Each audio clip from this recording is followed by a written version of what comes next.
Hello everybody and welcome back to another video, only this time I have my credentials in order.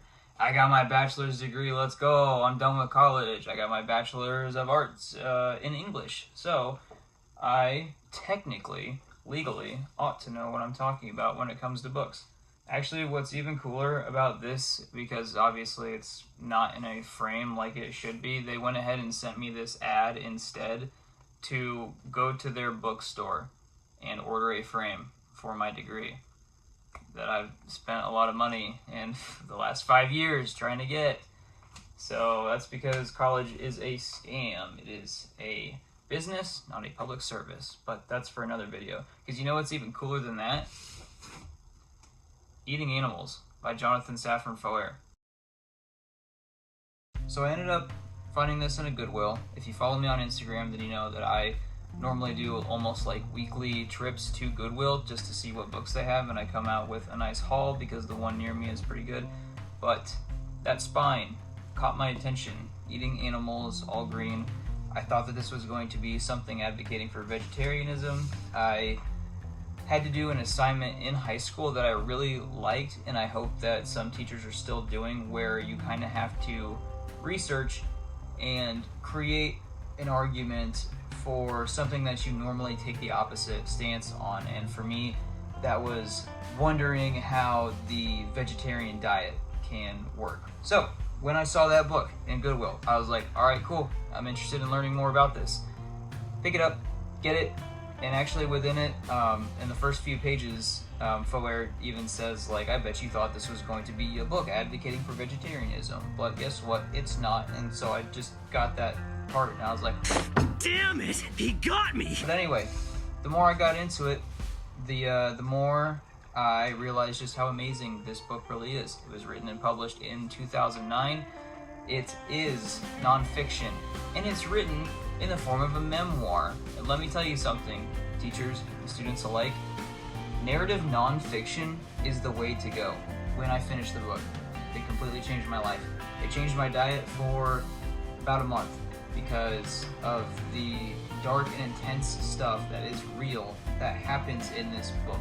And the reason I want to discuss this today is because I have now taught at 3 different rural area schools around here in the rural areas that use more agricultural base, and they're pushing things like FFA is a big club around the schools that I've taught at, right? Future Farmers of America. This book advocates more for if you are going to eat animals and go into the business of livestock and such things like that.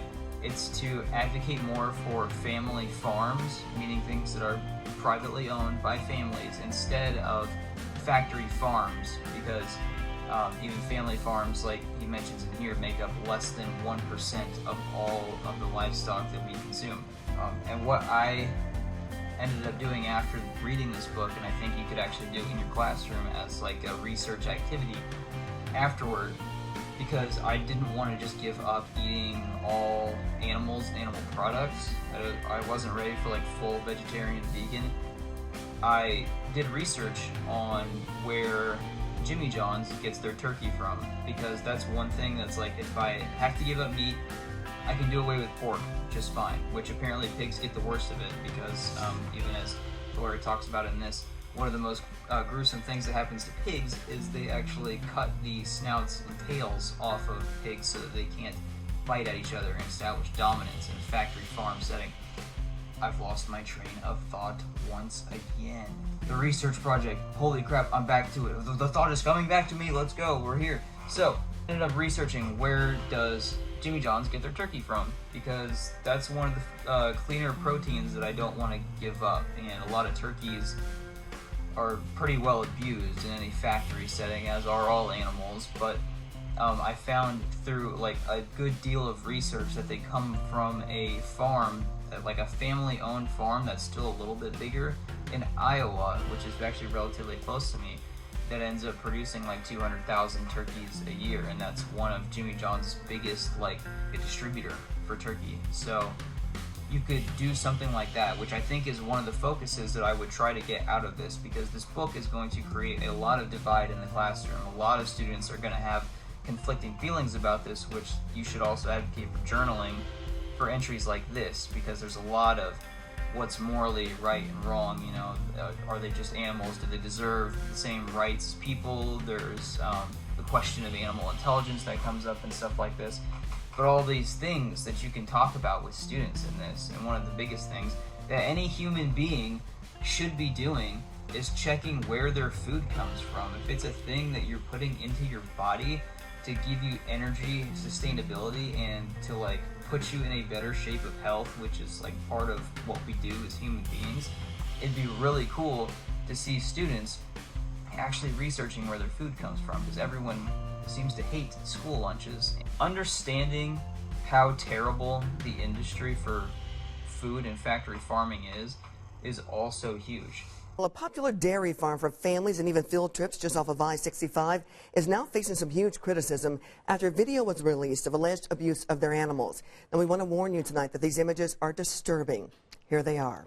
The group Animal Recovery Mission took this video at one of Fair Oaks Farm's properties after sending an investigator in as an undercover inspector. It shows here workers at the Jasper County facility allegedly abusing newborn calves after they were taken away from their mothers. Well, according to the organization's report, they were thrown, pushed, kicked, and even force-fed. They say many of the calves died from the abuse and the poor conditions. The beatings were done by all employees, every single person that we worked with, that we had contact with, and also by the managers, by the supervisors, by the foremen. The brutality was just, it was just everywhere. There are a couple like harrowing facts that I could pull from this. So one of the big things that I showed students was I read to them this fact, and that's in the typical cage for egg-laying hens, each bird has 67 square inches of space, the size of the rectangle above. Nearly all cage-free birds have approximately the same amount of space. The rectangle above is this. This is terrifying to look at and to show in front of your students. I think I showed this to some freshmen when I was trying to teach them. This is approximately all that chickens get that are kept in cages. And if you've all seen a chicken before, like you've seen, I'm 5'2", just so y'all know, this is not adequate amount of space, and that doesn't even begin to cover how horrible things are for these animals. And then there is the argument, of course, that we can discuss with students in a polite manner, and that's what are the ethical dilemmas of factory farms. Do animals deserve the same rights as people, and so on. But there's so many challenging ideas in this that I think any teacher or any student could get a lot out of. One of the things also talking about is reading labels on our food, because we all know, especially in the world of AI taking over everything, that you can't believe everything you see. You know, it might be food with the stamp of USDA approved, the cage-free eggs, organic. Labels like that actually mean nothing, and the definitions for it are so loose that most factories can get around it. Cage-free just means that you are shoving 30,000 chickens or so into a shed with barely any room to breathe or walk around. So even though they are cage-free, they are still confined in an area with limited mobility and space. Caged chickens still have it worse, mind you, but also he brings up the case of what free range actually means, and that just has, the meaning is just that they have access to the outdoors. You might have one square door that leads out to a fenced-in area with a patch of grass that's maybe 5 by 5 inches, feet maybe if you're lucky, and that door doesn't have to be open all the time because it just has to be sometimes. So shocking facts like that come up into this. The author is also constantly jumping between his own morals while he's fighting these dilemmas. Like, he talks about how being a vegetarian is not a big deal socially, and social eating is another thing I'll get into, but the idea of a selective omnivore, meaning that there are times where you choose to eat certain animals over others, right? So like, if you're going out to eat with a group of friends and the options on the menu don't really fit what you want, it's socially damning for someone to be that person that goes into that setting, and it breaks like a social taboo that ends up destroying friendships in a way. Like, I don't know many people that have this same issue, but like, I'll use myself as an example, and other teachers, I recommend you do the same too, because you should share with your students when you've been uncomfortable. It's okay to have been in those scenarios. We're people too, believe it or not. But like, if I go out to eat and people are just talking about how they want to see a cow butchered, and like they like their steaks bloody and whatnot. Like, I even have grandparents of mine who talk about like chopping up their rabbits. Someone like me who has pets like that, or like, I go out and I would eat a burger, but if I saw the cow, if I had to look the cow in the eyes that it was coming from, I simply would not eat it. That's my moral dilemma with that. And when I'm put into a situation like that at a public place, it just makes me like the outcast. Now people don't want to talk to you, and it's weird. It's super weird, and it's a great question to ask students. Why do we have these uncomfortable moments surrounding food? Why can't eating be like a more comfortable thing? Why does there have to be like moral guidelines that make or break you at the dinner table? And I think that also comes with tradition. One of the things that he brings up towards the end of the book is, if you take away the turkey, do you still have Thanksgiving? I think the answer is yes, but a lot of people even call it Turkey Day. You know, how do things stem like that? In the teaching situations that I've been in so far, there's been a lot of how do we cross over the subject areas into others. So like, people are like, I've had students that have told me, we don't need history in English class, why are we learning it here? This is something that you could teach in a history class. You could go over the history of eating traditions. It's something you could teach in math class, which I hope you do, because if I was going to teach this in my class, this was written in 2009. The population around the world has skyrocketed since then, which means the demand for food has only gone up. So if you could look at graphs and charts and diagram the changes in like what students need for feed, you know, how many pounds of meat does the average person consume in a year now, or how much, like, there's so many numbers that you could go over when looking at this. You could look at things in science, you could look at chemistry, you know, what sort of like, what are they putting in dusters nowadays, in crop dusters, to go and kill bugs in crops, you know, to make them better to feed livestock. You know, what growth hormones are getting put into animals now? How are they genetically different now that it's been 15 years, 16 years since this book has come out? There's just so much that you can do with it. So that's why I think, yes, you should be teaching eating animals in high school.